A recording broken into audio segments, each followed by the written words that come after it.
Hi, and welcome back to this Thursday edition of Focal Point AFR Talk. I promised we'd take phone calls in this segment. Let's go right to the phones. Let's start off by talking to Aaron in Jackson, Mississippi. Aaron, thank you for calling. Aaron, Jackson, Mississippi, thanks for waiting.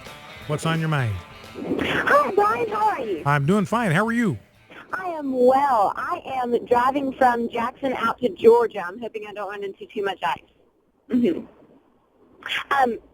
I was listening to your program for the past hour as I've been driving through Meridian, and I think I disagree with you on a lot of points, but I wanted to talk about maybe one of the more fundamental ones, if that's okay with you. It's Sure. a little off topic. Yeah, that's right. Yeah? Fire away. Cool. So I am a recently graduated seminary student. I've just finished seminary in Jackson, and I've been a member at Redeemer Presbyterian for 3 years now. And Redeemer is this church that sort of gathers together people from a lot of different backgrounds. So there are upper-class white folks, there are upper-class black folks, some of the best surgeons in Jackson. There are very, very poor individuals, and there are some illegal immigrants there in the church membership. And I think that when Christians discuss political issues, period, pragmatic issues, period, things that the Christian body is really divided over, like politics. There are a great many Christians in my church who would, I think, label themselves as Democrats. And I think we do ourselves a disservice when the issue seems so desperate and we become I don't even know the word, so upset that we don't listen even to our own brothers and sisters. Does that make sense? Well, I got a couple of questions kind of in response. I'm not sure exactly where you're going, Aaron, so let me ask you a couple questions, and then maybe we can dialogue about this just for a second. Do you believe that the country of Saudi Arabia has the right to decide who comes in and out of their country? Oh, absolutely. Okay. So the follow-up question, does the United States have the same right? Yeah. Okay, so what does that mean then? If Saudi Arabia has the right to decide who comes in and who goes out of their country, and the United States has that same right, then Aaron, what do you propose when people break those laws? What do you propose that Saudi Arabia do? What do you propose that the United States of America do when we have the right to decide who comes in to our country and people trespass? What should the United States do in a situation like that? What's your solution? Well, I think my solution would be very different from yours. Well, what would your solution be? That's what I'm asking. I personally, I really like the principles that have been presented at the GOP today. I was listening to a different show before I got out of range, and it sounds like the number of people who would end up being granted citizenship would be around 9 million, which is significantly less than the Senate bill. But more importantly, so Aaron, I'm trying to get down to brass tacks here. Your solution would be to grant everybody that's a criminal trespasser in the United States, to grant them citizenship. That's your solution. Yes, it is. I think we should change the law. Okay, so let me ask you this question. Do you believe on principle that we should reward criminal behavior?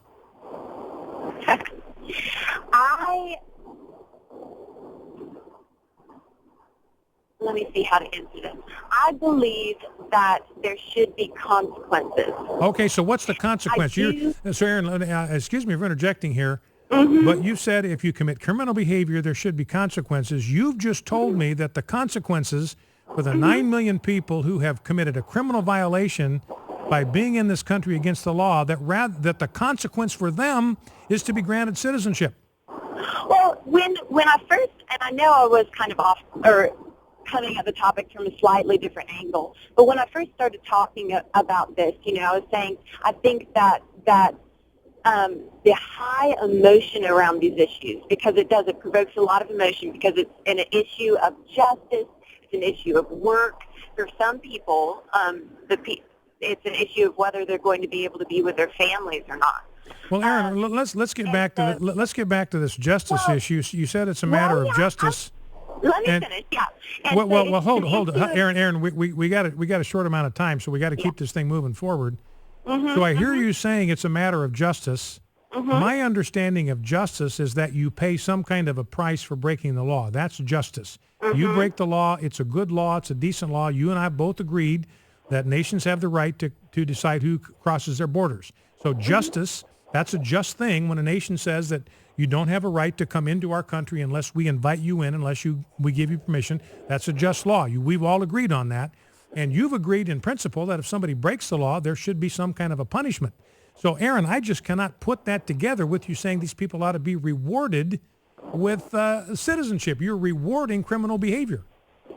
Well, I don't think that the law to begin with was a very pragmatic or a wise one, nor was it a sympathetic one. I've had friends who are trying to enter the U.S. from Europe who've been on the waiting list for 10 years, and I think the system is kind of broken. But now, Aaron, now you understand, but Aaron, you understand that we legally admit 1 million immigrants every single solitary year into the United States. We're not denying entrance to immigrants. 1 million every single year, Aaron, that are willing to play by the rules, that are willing to wait in line, pay the fees, willing to come in through the front door. We invite them into our country. We are for legal immigration. What we are opposed to is criminal immigration. And really, I'm not so concerned about the fact that you and I have different policy answers. What I am concerned about is that the issues of Republican, Democrat, immigration amnesty versus deportation, those things are things that are dividing the church. Well, Aaron, okay, Aaron, let me interject right here. Let me interject right there. So your complaint is these things are dividing the church. Yes. And I take it your understanding is that the people that are dividing the church are the people that think we ought to have a secure border and ought to enforce our immigration laws. No. I think it is both sides. Okay, so what does it mean then? Okay, so help me understand, Aaron. If you think that your side of this conversation is responsible for division in the church, what do they need to do? What's their part in overcoming that division? I think that as a whole body, that wherever I don't describe myself as a Democrat. I'm nonpartisan.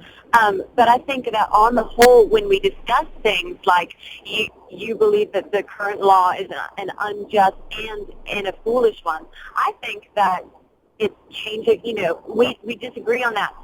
But I think that the fundamental principle of, God is sovereign over this nation, and whatever happens, he is going to take care of us.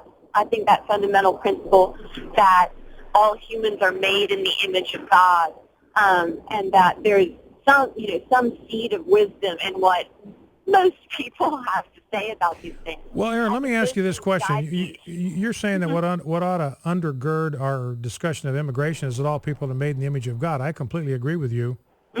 But doesn't being made in the image of God, isn't part of that the capacity to be a moral agent, to exercise free will, and to choose to obey the law or choose to commit criminal behavior?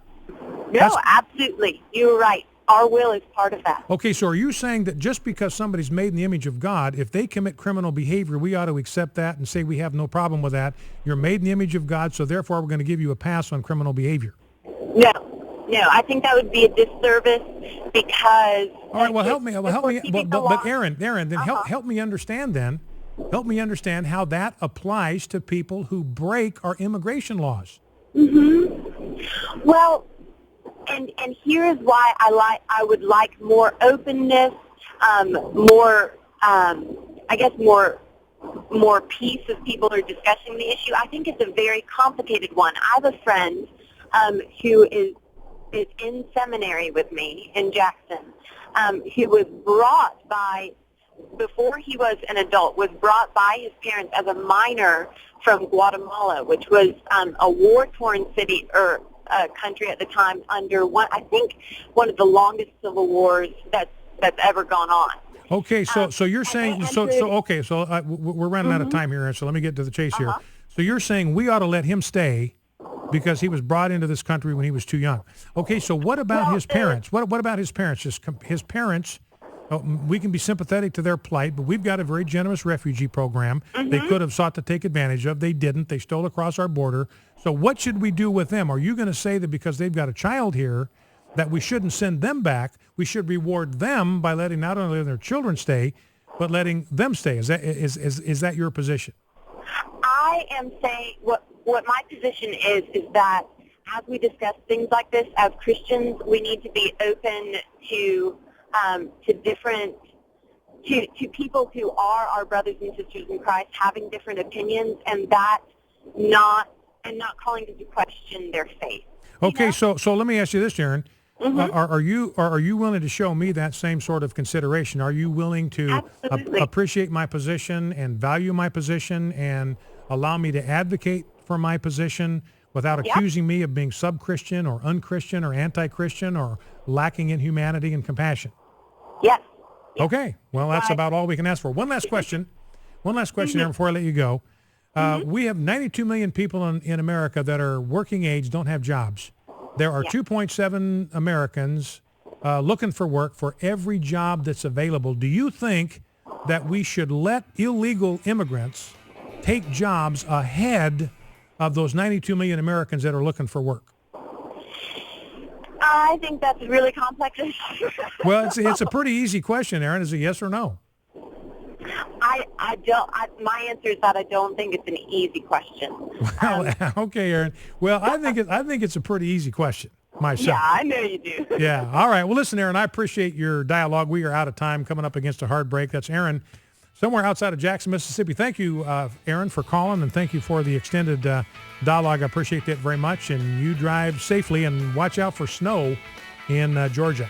Anyway, that's it for this segment, Focal Point AFR Talk. If you'd like to join the conversation, 888-589-8840, 888-589-8840. We'll be right back in 2 minutes. Don't go anywhere.